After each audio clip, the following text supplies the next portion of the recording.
வணக்கம். இன்னைக்கு நம்ம பார்க்க போகிறது வெள்ளை கொண்ட கடலை குருமா. இந்த குருமாவை சப்பாத்தி, பரோட்டா, இட்லி, தோசைக்கு சைட் டிஷ்ஷாக எடுத்துக்கலாம். என்னோட வீடியோஸ்லாம் உங்களுக்கு பிடிச்சிருந்தா லைக் பண்ணுங்கள், ஷேர் பண்ணுங்கள், சப்ஸ்கிரைப் பண்ணுங்கள், பக்கத்தில் இருக்க பெல் பட்டனை கிளிக் பண்ணுங்கள். என்னோட வீடியோஸ் தானாக உங்களை தேடி வரும். குருமா செய்கிறதுக்கு 1 கப் வெள்ளை கொண்டக்கடலை எடுத்து ஊற வச்சுருக்கேங்க. கொண்டக்கடலையில் எந்த சமையல் செய்கிறதா இருந்தாலும் அதை 6 to 8 மணி நேரம் ஊற வச்சுட்டு செஞ்சால் நல்லாயிருக்கும். அப்போ தான் கொண்டக்கடலை நல்லா சாஃப்டாக இருக்கும். 8 மணி நேரம் ஊற வச்ச கொண்டக்கடலையில் 1/4 டீஸ்பூன் உப்பு போட்டுட்டு 5 விசில் விட போகிறேன். 5 விசில் விட்டுட்டு ப்ரெஷர் போனதும் எடுத்துருக்கிறேன். இப்போ கொண்டக்கடலை அழுத்தி பார்த்தீங்கன்னா நல்லா சாஃப்டாக இருக்கும். இப்போ கொஞ்சம் கொண்டக்கடலையை எடுத்து தனியாக வச்சுக்குவேன். இது நான் தேங்காய் அரைக்கும் போது சேர்த்து அரைச்சிருவேன். அப்போ குருமாவுக்கு திக்னஸ் நல்லா கிடைக்கும். அதுக்காக எப்பயும் தனியாக எடுத்து வச்சுக்குவேன்.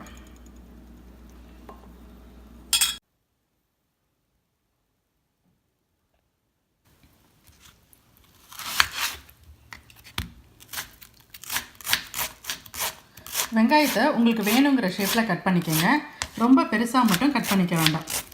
3 பச்சை மிளகாயை நீல வாக்கில் கட் பண்ணியிருக்கிறேன். சின்னதாக கட் பண்ணால் சாப்பிடும்போது தெரியாமல் பச்சை மிளகாயும் சேர்த்து சாப்பிட்றதுக்கு வாய்ப்பு இருக்குது. அதனால தான் நீல வாக்கில் கட் பண்ணியிருக்கிறேன். பாத்திரத்தை வச்சு எண்ணெய் ஊற்றி எண்ணெய் காஞ்சதும் கிராம்பு, பட்டை, பிரிஞ்சி இலை, சோம்பு போட்டு தாளிச்சுக்கிறேன். பொரிஞ்சு வரும்போது வெங்காயத்தை சேர்த்துக்கலாம்.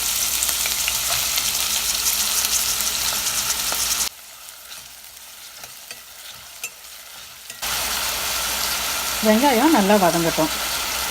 பாதி வதங்கினதும் பச்சை மிளகாயை சேர்த்துக்கலாம்.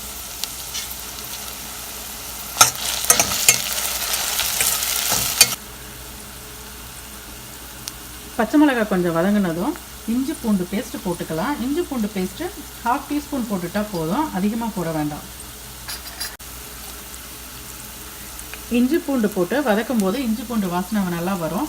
அப்போ தக்காளியை சேர்த்துக்கலாம்.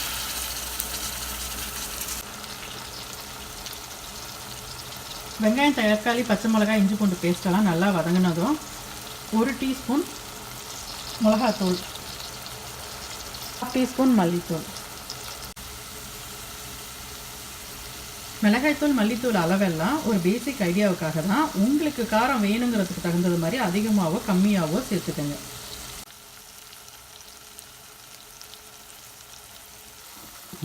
மசாலாலாம் போட்டு நல்லா வதக்கின பிறகு வேக வச்சு வச்சுருக்கிற கொண்டக்கடலையை அந்த தண்ணியோடு சேர்த்து ஊற்றிக்கோங்க. தண்ணி வேணுங்கிற அளவு சேர்த்துக்கோங்க. இப்போ தேவையான அளவு உப்பு சேர்த்துக்கோங்க. குருமா கொதிக்கட்டும். அதுக்குள்ளார அரைக்கிறதுக்கு தேவையான பொருளாக ரெடி பண்ணிக்கலாம். அரைக்கிறதுக்கு தேங்காய், முந்திரி பருப்பு வேணுங்கிறவங்க போட்டுக்கோங்க. 1/2 டீஸ்பூன் கரம் மசாலா, கொஞ்சமாக தண்ணி ஊற்றி நல்லா அரைச்சிக்கோங்க.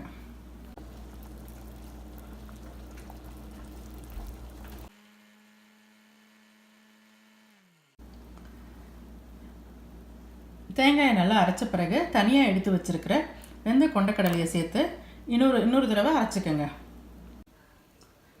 இப்போ கொண்டக்கடலையும் போட்டு அரைச்சி எடுத்துக்கிட்டாச்சு. குருமா நல்லா கொதித்ததும் இந்த அரைச்சி வச்சுருக்கிற விழுதை அதில் சேர்த்துக்க வேண்டியது தான். இப்போ குருமா கொதிச்சுக்கிட்டு இருக்குது. அரைச்சதை சேர்த்துக்கலாம்.